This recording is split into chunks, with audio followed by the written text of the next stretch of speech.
NDA के लिए जो जाति का फोल्डर बना हुआ है उसमें अधिक संख्या होने के बावजूद महागठबंधन का राजद प्रत्याशी चुनाव जीत जाता है। और एक तरफ जब कुशवाहा बढ़ते हैं तो भाजपा के यादव जी भी चुनाव जीत जाते हैं। एक जगह जहां कुशवाहा बनाम यादव की लड़ाई है तो वहीं पिछड़ों में अलग संघर्ष चल रहा है। यानी कुछ सीटें ऐसी भी हो गई हैं जहां पिछड़े ही जीतेंगे और सवर्ण दर्शक दीर्घा में बैठकर ताली बजाएंगे। नमस्कार, मैं उपेंद्र कश्यप और आप देख रहे हैं फोर्थ व्यूज। बिहार विधानसभा चुनाव की रणनीति है, सभी अपनी अपनी राजनीति कर रहे हैं। हर व्यक्ति, हर राजनीतिक दल अपने समीकरण के हिसाब से जाति को साधने में लगा हुआ है। ऐसे में हम जाति की चर्चा खुलेआम करते हैं और एक सीरीज लेकर आए हैं, आपका क्षेत्र आपकी जाति का यह 8वां वीडियो है। यानी आप जिस क्षेत्र में रहते हैं वहां आपकी जाति की हैसियत क्या है और आपकी जाति के अलावा अन्य जातियों की ताकत क्या है, किसका क्या समीकरण है, इस वीडियो में हम इस सीरीज में यही आपको बतला रहे हैं। हम आज बात करते हैं इस 8वें वीडियो में कल्याणपुर की और पिपरा विधानसभा क्षेत्र की। कल्याणपुर 2008 में परिसीमन के बाद ही यह अस्तित्व में आया है और 10 में यहां से मुस्लिम चुनाव जीतते हैं, वह भी महिला रजिया खातून, जो जदयू की कैंडिडेट रहती हैं। स्वाभाविक है कि 2010 में नीतीश कुमार की लहर थी, एनडीए की लहर थी। नीतीश कुमार और भाजपा दोनों साथ सरकार चला रहे थे 2005 से। तो रजिया खातून को टिकट देती है जदयू और वो बहुत ही सरलता से, सहजता से चुनाव जीत जाती है। 2015 में गठबंधन का ही स्वरूप बदल जाता है, यानी नीतीश कुमार भाजपा से अलग हो जाते हैं और उनके साथ राजद गठबंधन में शामिल हो जाती है। तब फिर जदयू रजिया खातून को यहाँ कैंडिडेट बनाती है, यानी रजिया खातून दोबारा जीतते हुए दिखती हैं सत्ताधारी दल को। तब सरकार में नीतीश कुमार और राजद शामिल थे, लेकिन हुआ क्या, भाजपा के समर्थक इनसे हट गए, राजद के समर्थक जुड़ गए और रजिया खातून चुनाव हार गए। तब यहाँ बीजेपी के सचिंदर सिंह चुनाव जीत गए, जो जाति के भूमिहार थे।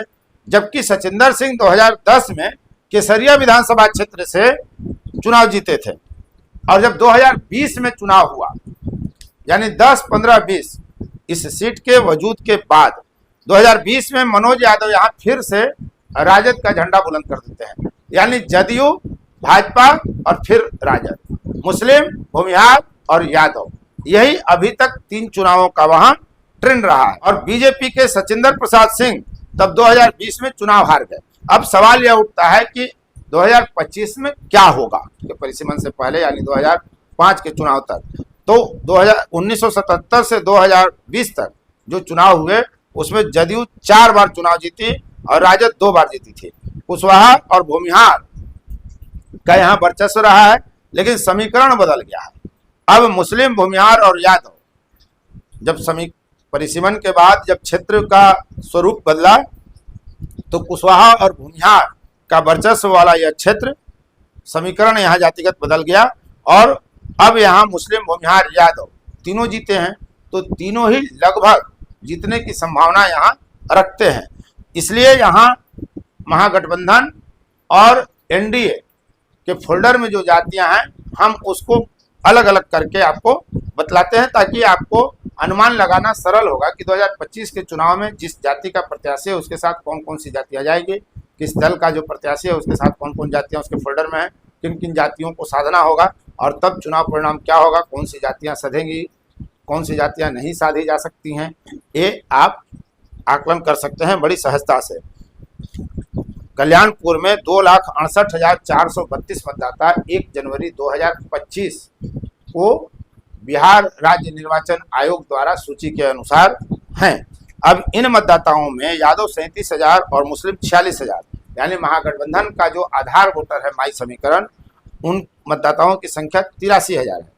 और एनडीए में स्थिति यह है कि अकेले सवर्ण 55,000 हैं, जिसमें 23,500 राजपूत, भूमिहार 12,500 और ब्राह्मण 19,000 यहाँ हैं।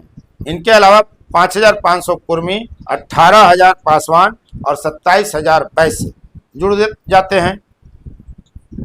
एनडीए के पाले में कुल 1,05,000 वोटर हैं, जबकि महागठबंधन के पाले में मात्र 83,000।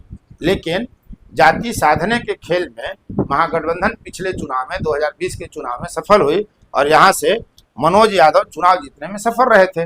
अब इन जातियों को कौन साथ सकेगा 2025 में, ये आप दर्शक बहुत ही करीबी से देख रहे हैं। और आप इन जातियों की जो मतदाता संख्या हमने बताया उसके आधार पर आप आकलन कर सकते हैं। इसके अलावा यहाँ कुशवाहा 32,000 और रविदास 16,000 है। तो इन जातियों को कौन साधेगा, कितना साध सकेगा, कौन सी जातियां किस फोल्डर में जाकर बैठ जाएंगी, ये बहुत मायने रखता है चुनाव परिणाम को प्रभावित करने के लिए। तो देखना दिलचस्प होगा कि आखिर कल्याणपुर की जनता करती क्या है, वहां के मतदाता क्या सोच रहे हैं और कैसे होगा। इसी हिसाब से 2008 में पिपरा विधानसभा जो है आरक्षित से सामान्य हो गया। तो जब तक आरक्षित था तब तक तो अनुसूचित जाति के ही प्रत्याशी जीतते थे, लेकिन जब ये अनारक्षित हो गया, सामान्य हो गया, तो यहाँ पिछड़ों के बीच ही संघर्ष शुरू हुआ और पिछड़े ही यहाँ चुनाव जीतते रहे। लेकिन एक दिलचस्प तथ्य यह है कि कांग्रेस की मानसिकता वाला पिपरा पहले कांग्रेसी था, उसके बाद यह वामपंथी बनता है, समाजवादी बनता है और फिर दक्षिण पंथ पर आकर शिफ्ट कर गया है। तो दक्षिण पंथ बनने के बाद, इसमें अस्थायित्व लाने के बाद क्या आगे पिपरा की विचारधारा और बदल जाएगी 2025 के चुनाव में, ये देखना बड़ा दिलचस्प होगा। राजनीतिक मिजाज चूंकि इस इलाके का बदलते रहा है। 1957 में जब यहाँ पहला 52 में चुनाव नहीं हुआ था, 1957 में जब चुनाव हुआ तो सीपीआई का प्रत्याशी जीता। 1962, 1967 और 1969 में कांग्रेस का प्रत्याशी जीता। 1972 एवं 1977 में फिर सीपीआई जीतती है, जिसके तुलसीराम यहाँ प्रत्याशी रहते हैं। 1980 और 1985 में कांग्रेस के नंदलाल चौधरी जीतते हैं। 1990 में जदयू के सहदेव पासवान जीतते हैं और फिर 1995 में भी वे रिपीट होते हैं। 2000 में सुरेंद्र कुमार चंद्रा राजद से जीत जाते हैं। 2005 में भाजपा के कृष्णनंदन पासवान जीत जाते हैं। यानी कांग्रेस जीतती रही, फिर वामपंथी सीपीआई जीतते रहे, फिर कुछ दिन समाजवादी जीतते रहे और उसके बाद जब यह सीट आरक्षित हो जाता है 2008 में, तब से यह एनडीए का गढ़ बन गया है। यानी 2010 में आप देखेंगे, हालांकि 2005 में भी बीजेपी ही जीती थी, तो 2010 में जब सीट सामान्य हुआ तब भी यहाँ से जदयू से अवधेश प्रसाद कुशवाहा जीतते हैं और 2015 और 2020 में श्याम बाबू प्रसाद यादव भाजपा के टिकट पर जीतते हैं। यानी बीते 4-5 चुनाव से लगातार भाजपा और जदयू का पिपरा गढ़ बन गया है। देखिए यहाँ दिलचस्प कि जब कुशवाहा बटे तो बीजेपी का यादव भी चुनाव जीत गया, यानी पसंद आ गए। तो ये स्थिति यहाँ है कि यादव भी भाजपा के यादव के साथ गए, ये आप आसानी से आकलन कर सकते हैं। यहाँ 3,58,772 मतदाता हैं, जिसमें महागठबंधन के फोल्डर में अगर आप देखेंगे तो 1 लाख मतदाता हैं। इसीलिए मैंने कहा कि क्या यादव भी बट गए जब भाजपा और जदयू की तरफ से यादव कैंडिडेट मिला। यादव यहाँ 55,000 हैं और मुस्लिम 45,000। इसके बावजूद भाजपा का यादव चुनाव जीत गया। एनडीए के फोल्डर में अगर देखें तो 49,000 सवर्ण है, जिसमें राजपूत 21,000, भूमिहार 15,000 और ब्राह्मण 13,000 है। कुर्मी 5500, पासवान 17,000 और वैश्य 37,000 यानी 59,500 और तो एनडीए के फोल्डर में कुल 1,05,000 मतदाता हैं। इसके अलावा कुशवाहा 43,000 और रविदास 27,000 मतदाता हैं। यादव वर्सेज कुशवाहा, जबकि यादव की संख्या 55,000 और कुशवाहा की 43,000 है यहाँ है।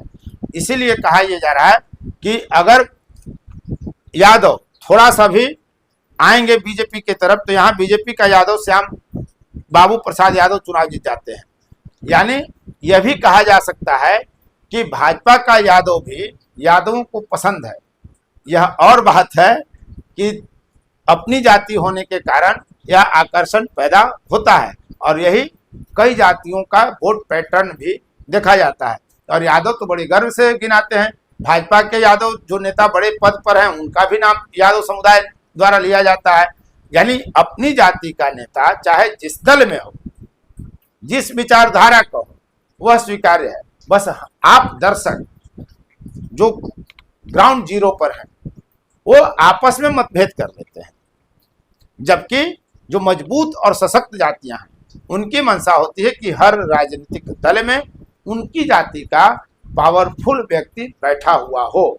यही कमी कमजोर जातियों में साफ साफ दिखती है, खासकर उन जातियों में जो 2% से नीचे या 1% तक की संख्या में हैं। उनकी सोच बदलनी होगी। अब आपके पास वर्ग बनाने के अलावा कोई विकल्प नहीं है।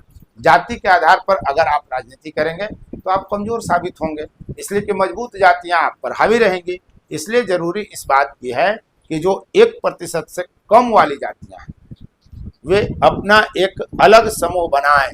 जैसे नीतीश कुमार ने पिछड़ों में अति पिछड़ा की राजनीति की, दलितों में महादलित की राजनीति की, उसी हिसाब से जो कमजोर जातियां हैं उनको खुद पहल करनी होगी, अपना एक समूह बनाना होगा जो कमजोर जातियां हैं। अब तक इस वीडियो में बने रहने के लिए आपको बहुत बहुत धन्यवाद। यदि अब तक आपने चैनल को सब्सक्राइब नहीं किया है तो चैनल को सब्सक्राइब कर लें, शेयर लाइक कमेंट जरूर करें। धन्यवाद। फोर्थ व्यूज, चौथा विचार, बाकी फिर